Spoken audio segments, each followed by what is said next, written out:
I want you to imagine that you have made your own new instrument.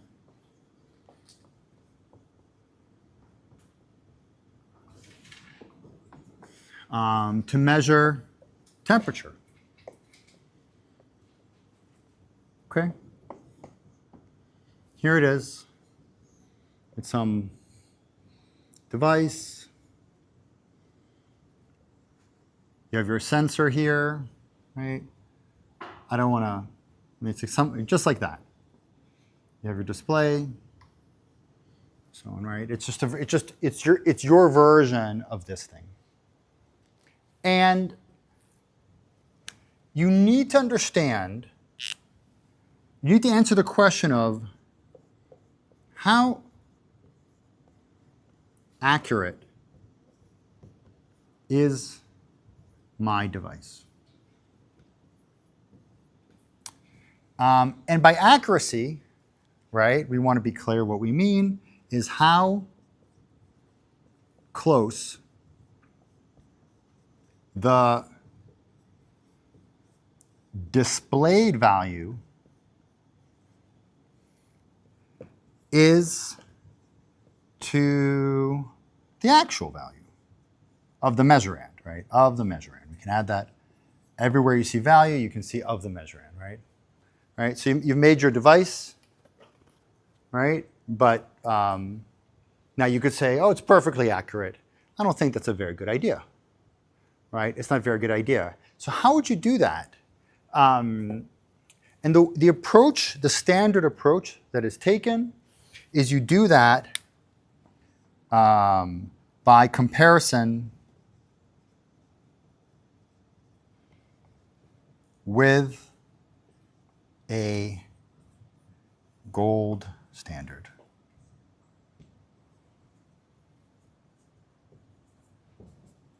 Now, what is the gold standard? The gold standard is the standard that you consider golden. Okay? That's what it is.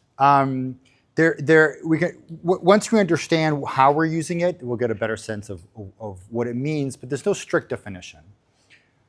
Maybe this is the gold standard. You're provided with this device. This device was designed by NASA for extremely critical applications, right? And they believe that this device, right, the gold standard that you have, is incredibly accurate. Let's leave it up there of how accurate. Still not perfectly, but incredibly accurate. Maybe it's accurate to 0.001 degrees C. This then is your gold standard. And you will measure your device performance against the gold standard. You might, for example, start with, let's say there's some, this is your sample. It's just filled with water, right? And the temperature of the water is initially unknown. Maybe it's hot, maybe it's cold. You would make a measurement with your gold standard. And let's say that measurement happens to be 25.1 degrees C. Then you will take a measurement with your new instrument, your new device. And you measure 26.0 degrees C. This corresponds to an error of 0.9 degrees C. Now you could say, well, what if the gold standard is off and I'm right? Sure, but then it's not the gold standard, right? Then it's not the gold standard, right? Well, how do they know the gold standard? Right, we can talk about how do they know the gold standard was right to begin with, right? But the point is that for the purpose of this exercise, You have identified something that is your gold standard, and you are measuring against it. Now you could come up with a different sample, right? We'll call this sample 2. You would repeat this process, right? Here's the gold standard. Here's your new device. Now, it's a different sample. The gold standard reports 37.2 degrees C, and your device reads 37.8 degrees C. So in this case, the error would be a little bit better, 0.6 degrees C. Did better, but still a bit off. If we were to stop here, right, you would conclude that your device might be as off as 0.9 degrees. And as we talked about before, that means that whatever you're reading, you have to second guess it or not trust it by up to 0.1 degree, or let's say 1 degree C. So if your device reads 27, it might be 27, it might be 26, it might be 28. If your device reads 40, it might be 40, it might be 39, it might be 41, based on this measurement against the gold standard, right? And so it is standard practice when we are calibrating measuring instruments to use gold standards. Now, those gold standards had to be validated in their own way, right? Perhaps against other gold standards, perhaps against samples, where we, for some other reason, knew the properties of those samples, right, via some other way. This usually is not a problem. I mean, usually, for example, you can find a temperature meter that is exceptionally reliable as a gold standard, right? So it's usually not the problem we face in biomedical engineering, is finding appropriate gold standards. But we can talk about that, all right? All right. Let's go back to this example. You have made an instrument. You were rather proud of your design. However, you compared it to a gold standard, and when the gold standard reported 25.1 degrees, you were a little off, more off than you wanted to be, almost a degree off. And when there was a different sample, a vat of water at a different temperature, and the gold standard reported 37.2 degrees, you were once again a bit off, 0.6 degree. And let's say this is too off, right? This is beyond what you can accept for your device. So now what do you do, right? So that's what we're going to talk about next. Let us think about what is inside your device, right, as we try to debug this issue. So we'll go here. Your device had a resistive temperature sensor, RFT. It had a fixed resistor, and it had a voltage source, maybe a battery, maybe something else. And this is what you did. Let's call it S for V. Now, I'm going to go back to E, so we don't get confused. Okay, E. And you measured here, right? This is where you applied VM. Let's call it VM, right? That's where you applied your voltmeter, right? Now, for this process to have made any sense, you needed to have two equations, right, to work with. The first equation was the equation for your sensor, RFT. And let's keep it simple like we did before. It's going to be alpha T, and specifically alpha is equal to 5, and so this is actually 5T. So whatever the temperature is, the resistance is 5 times that. This is ohms per degree C, right? You won't quite see this, but this is simple for our purposes. And this is the equation for the circuit, the equation for the sensor. The second thing we need is the equation for the circuit, which we are very familiar with, just because of done the mirror image of it, doesn't change the performance of the circuit, it remains the case that we can write Vm is equal to E, and, well, let me write it, R fixed, sorry, R sub t, whatever this RT, over RT plus R fixed. And if we wanted to, in this case, we could write, and I'm going to give you some values. We happen to have used a 10 volt voltage source and a 1 ohm fixed resistor. We picked those, right? And so now what I can write here is 10, and here I'm going to write 5t over 5t plus 1. And here we have the relationship between what we are measuring, right? And the t is what we are calculating. Right? We're calculating the t. If the voltage was 1.6 volts, right, you can calculate the associated t. And I'm not worried here about the specific equation, right? I'm not really worried about whether this is a thermistor or you know, I want to understand the concept, right?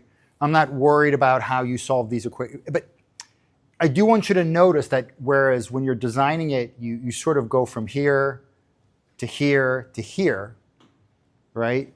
When we actually get to our final stage, in this case of measuring the voltage and having to go backward, we sort of reverse the process, right? But here I've reversed it in one step.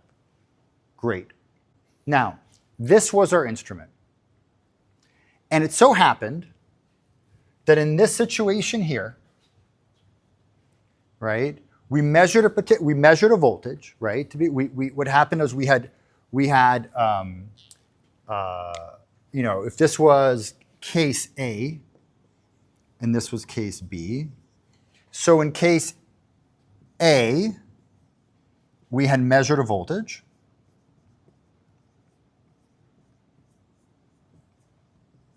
And we had calculated a T of 26 degrees. And in case B, right, same thing. But we had calculated, again, a temperature of 37.8. Right? This equation may not exactly correspond to this, right? But just work with me here. You understand the idea that you had gone through this process and you had reached you had solved for t and you had reported the value. In this case, it was a lowercase t, and we had gotten the wrong result. This is not, will this happen? This will happen, okay? This will 100% will happen as you go through the design, fabrication, and calibration process. What do you do? Right? Right, like that kid's book. What would you do if it happened to you? What's that from? It's it's from Cat in the Hat. At the end of Cat in the Hat, the mom is coming home, and the cat has made a huge mess, but then it has fixed everything up. And then the two kids are standing in the window, and they're basically saying, should they tell their mom, right, about what happened? Because obviously there's no evidence of it. And that's what it ends with, you know, what would you have? What's interesting about Cat in the Hat is actually the whole book only has something like a very limited number of words. I forget what it is, like 30 words. And it was written with a very limited number of words to make it very readable. Interesting. So what would you do if this happened to you, right? You could say, nothing, I'm going to quit. But the point is that you are not satisfied with these errors. So what would you do? Yeah. So one thing is you might change the fixed resistance, right? Why? Because you want to make the circuit more sensitive, perhaps, right? I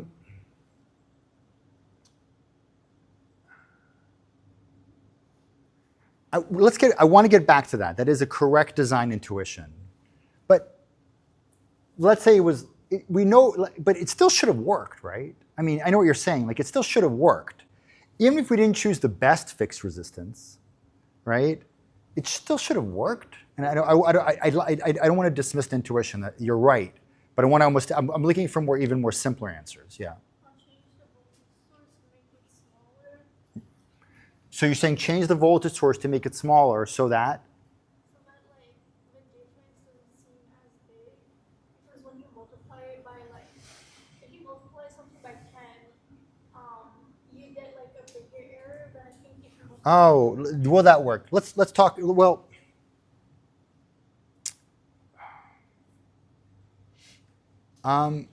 if I change this voltage source from 10 volts to 5 volts, right? Then, of course, I will need to change this to 5 volts, and I will need to change this to 5 volts, right? I will have a different equation, right? Let's say you do that.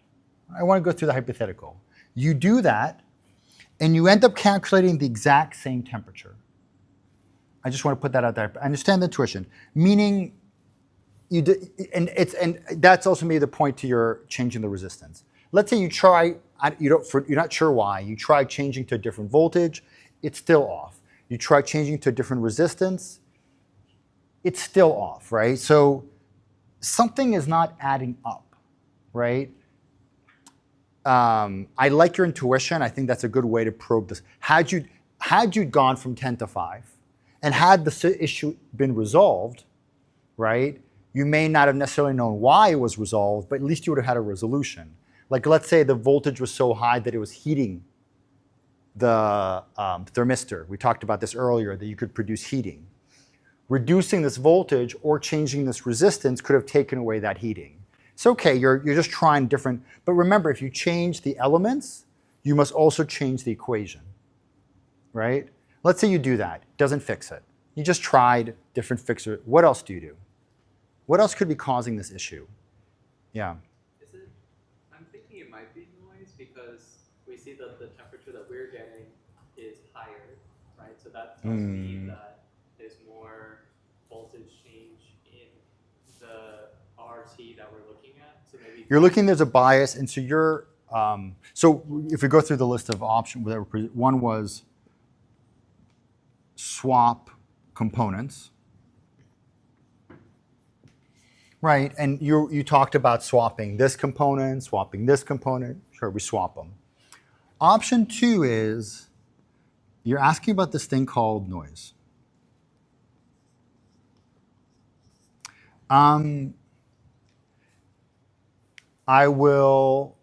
Let's get back to that. Let's actually get back to that. I'm going to leave it right here. We have to talk what we mean by noise. Right? What do we mean by noise? And then we could talk about how to address it, right? But fine, yes, when things are not working correctly, absolutely blame the noise. Yes? Could you just take multiple samples and find the average? Okay, so now you're talking about how to address the noise, right? You're talking about the notion of averages. Yes, let's talk about that. All right, let's do it. You do it. So you go back. I think your intuition to do multiple samples is correct. I'm deliberately going to make the example so it doesn't work for you this time. So what you do is you say, nah, let me go back to the original. Let me remeasure it with my device. And you measure a voltage, and then you calculate it, right back to 26. You go back to this one, all right, measure a voltage, recalculate it, right back to 37.8. So we will talk about why repeated measurements work as a way to get rid of the noise, but on purpose, I'm not going to give you that in this situation, but that is correct. So Swap components, great. Identify it as noise, and then do something about it, right, as a result. And we'll talk about what that is. Great. What else? This builds on what she said. So would you just find the average and just add it to what you want on the display? So like if you keep seeing Right. You're saying if you find what you're saying is if there's a bias, right? Just add the correction somehow. That is going to be another idea. And I'm going to call that calibration. We'll do that one too. Right?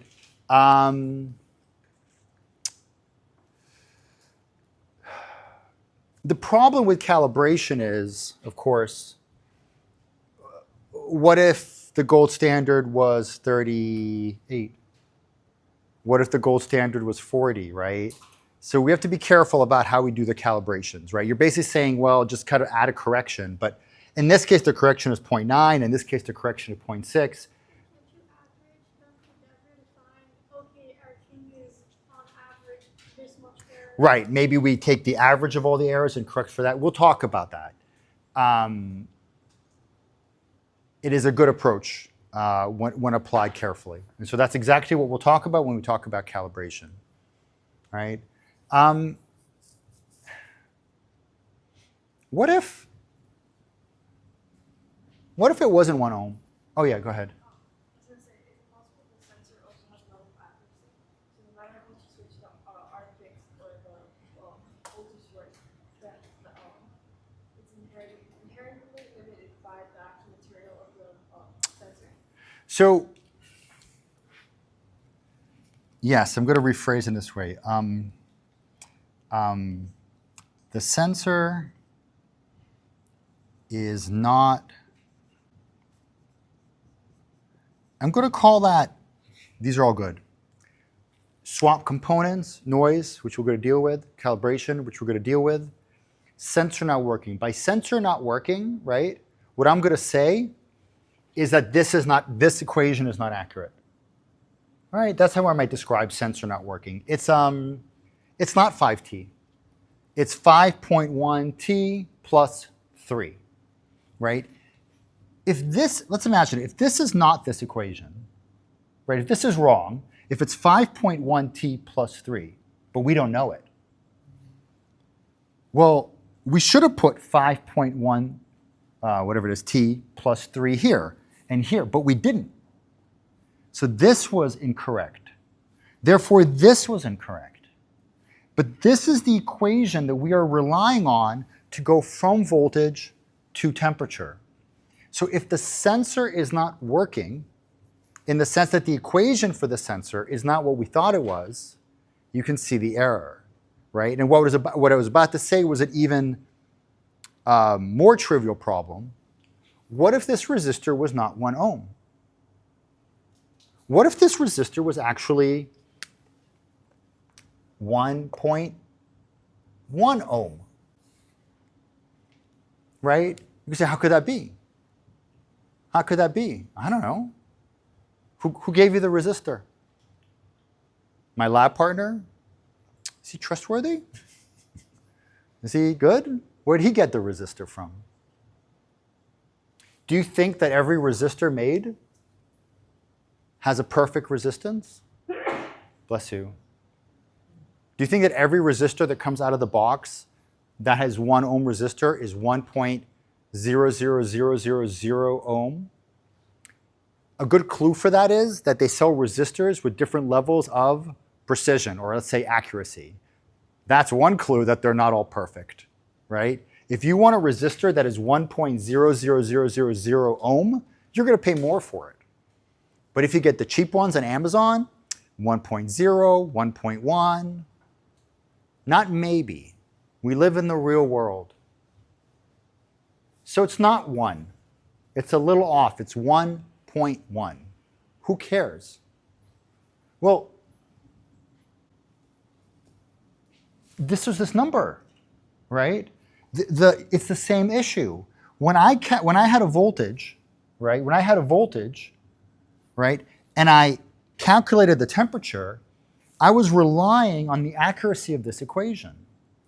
If this is incorrect, if this is incorrect, if the battery is not at 10 volts, but at 9.7 volts, I have the wrong equation. And so I'm going to hit the wrong result. And so I would say not just swap components, but let's talk about check components. Check components. Can you check that your voltage source is exactly at 10 volt? You can. Use your voltmeter. You measure it. Oh, it's not a 10 volt. It's a 10.5. Okay. You have two options. Make it 10, or just put 10.5 in the equation. It's not 1 ohm. It's 1.1. You could try to find another resistor, or just update your equation, right? So we can. I guess the first source of error, in my opinion, usually, the first source of error is when the equation does not match the reality. Not the reality of me drawing stuff on the board, because everything's perfect when I draw stuff on the board, right? Like my kids say, IRL, you know? In real life. In real life, you will never get components that are precisely as described. Never. They will be off. And you need to manage that by trying to find better components, okay? By trying to find better components, right, by just adjusting your equation based on the components that you have. This is not hypothetical. This is essential in all successful medical instruments. But again, it's not the math, division works, right? Don't worry about it. It's not the division that's failing, right? It's the parameters that are not what you think they are. Okay.